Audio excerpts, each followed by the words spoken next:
Assalamualaikum warahmatullahi wabarakatuh. Di video kali ini saya akan menjelaskan mengenai teori akuntansi syariah. Akuntansi dalam Islam. Akuntansi ditinjau dari Al-Quran. Dalam surah Al-Baqarah ayat 282 disebutkan kewajiban bagi umat mukmin untuk menulis setiap transaksi yang masih belum tuntas. Hal ini sejalan dengan surah Al-Baqarah ayat 282 yang artinya, "Hai orang-orang yang beriman, apabila kamu bermuamalah tidak secara tunai untuk waktu yang ditentukan, hendaklah kamu menuliskannya, dan hendaklah seorang penulis di antara kamu menuliskannya dengan benar, dan janganlah penulis enggan menuliskannya sebagaimana Allah telah mengajarkannya." Di dalam ayat ini jelas sekali tujuan perintah ini untuk menjaga keadilan dan kebenaran. Artinya, perintah itu ditekankan pada kepentingan pertanggungjawaban atau accountability agar pihak yang terlibat dalam transaksi itu tidak dirugikan, tidak menimbulkan konflik, serta adil dan merata. Al-Quran melindungi kepentingan masyarakat dengan menjaga terciptanya keadilan dan kebenaran. Oleh karena itu, tekanan dari akuntansi bukanlah pengambilan keputusan atau decision making, melainkan pertanggungjawaban atau accountability. Pada zaman Rasulullah, cikal bakal akuntansi dimulai dari fungsi-fungsi pemerintahan untuk mencapai tujuannya dan penunjukan orang-orang yang kompeten, di mana pemerintahan Rasulullah memiliki 42 pejabat yang digaji terspesialisasi dalam peran dan tugasnya sendiri. Pengertian akuntansi syariah. Akuntansi dalam bahasa Arabnya disebut muhasabah, yang berasal dari kata hasabah, hasibah, muhasabah, atau wazan yang lain adalah hasabah, hasban, hisabah. Artinya menimbang, memperhitungkan, mengkalkulasikan, mendata, atau menghisab. Jadi secara singkatnya, akuntansi syariah dapat diartikan sebagai proses akuntansi atas transaksi-transaksi sesuai aturan yang telah ditetapkan oleh Allah Subhanahu wa Ta'ala. Informasi yang disajikan oleh akuntansi syariah untuk pengguna laporan lebih luas, tidak hanya data finansial saja, tetapi juga mencakup aktivitas perusahaan yang berjalan sesuai dengan syariah, serta memiliki tujuan sosial yang tidak terhindarkan dalam Islam. Misalnya adalah kewajiban membayar zakat.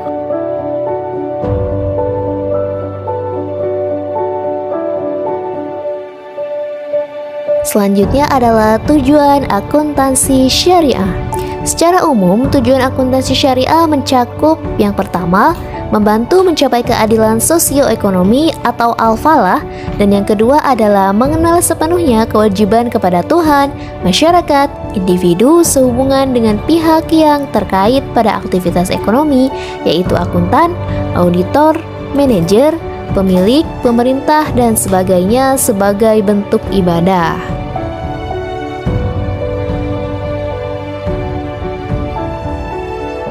Selanjutnya, dalam elemen filosofi dasar ini yang menjadi sumber kebenaran dari nilai akuntansi syariah adalah dari Allah Subhanahu wa Ta'ala, sesuai dengan faham tauhid yang dianut oleh umat Islam. Allah lah yang menjadi sumber kebenaran, pedoman hidup, dan sumber hidayah yang akan membimbing kita sehari-hari dalam semua aspek kehidupan. Semua falsafah spiritual akuntansi syariah bermula dari kejernihan iman, lalu dari sana ia mampu menyalakan akal. Kolaborasi keduanya plus gelora nurani dan ketajaman mata hati secara utuh dapat melahirkan insan yang tak dilalaikan oleh jual beli dari Robnya yang maha mendengar lagi maha mengetahui. Selanjutnya adalah prinsip-prinsip dari akuntansi syariah. Terdapat 3 prinsip dalam akuntansi syariah, yaitu diantaranya pertanggungjawaban atau accountability, selanjutnya prinsip keadilan, dan prinsip kebenaran.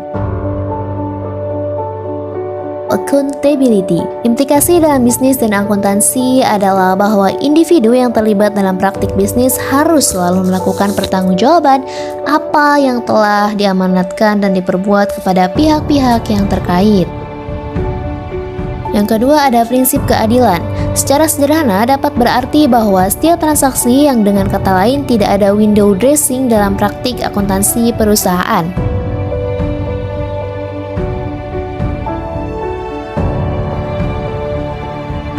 Selanjutnya adalah prinsip kebenaran. Prinsip ini sebenarnya tidak dapat dilepaskan dengan prinsip keadilan. Sebagai contoh, dalam akuntansi, kita selalu dihadapkan pada masalah pengakuan, pengukuran, laporan.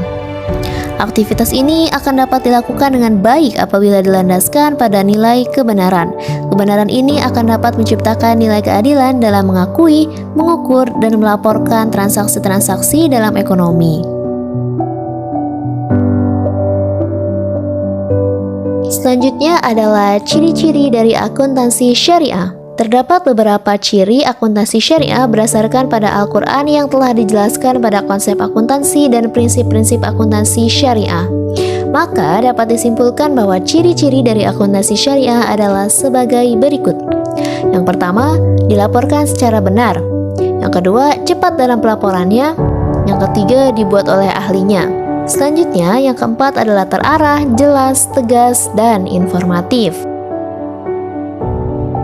Ciri-ciri selanjutnya yaitu yang kelima, memuat informasi yang menyeluruh. Selanjutnya, informasi ditujukan kepada semua pihak yang terlibat dan membutuhkan. Yang ketujuh, terperinci dan teliti. Yang kedelapan, tidak terjadi manipulasi. Dan ciri yang terakhir adalah dilakukan dengan kontinu. Dilakukan secara kontinu artinya tidak lalai.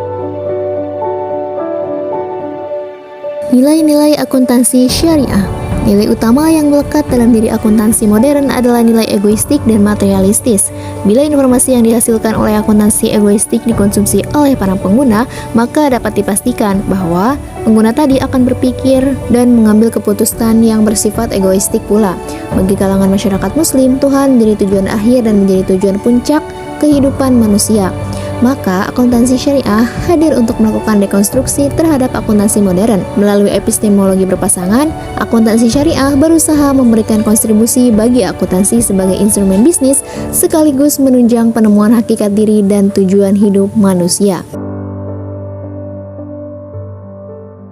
Selain ciri-ciri, ternyata terdapat beberapa perbedaan dalam akuntansi syariah dan konvensional. Perbedaan yang pertama yaitu dilihat dari segi dasar hukumnya. Pada akuntansi syariah bersumber pada Al-Quran dan Sunnah, sedangkan akuntansi konvensional bersumber pada hukum bisnis modern.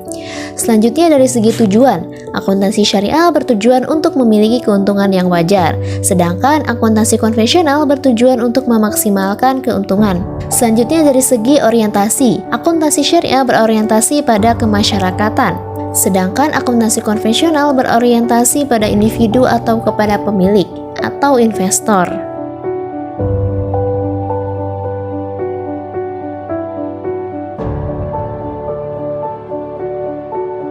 Menuntut ilmu adalah takwa, menyampaikan ilmu adalah ibadah, mengulang-ulang ilmu adalah zikir, dan mencari ilmu adalah jihad. Imam Al-Ghazali. Itulah materi yang dapat saya sampaikan mengenai teori akuntansi syariah. Sekian, saya Siska Aditya dari Akuntansi Syariah C. Wassalamualaikum warahmatullahi wabarakatuh.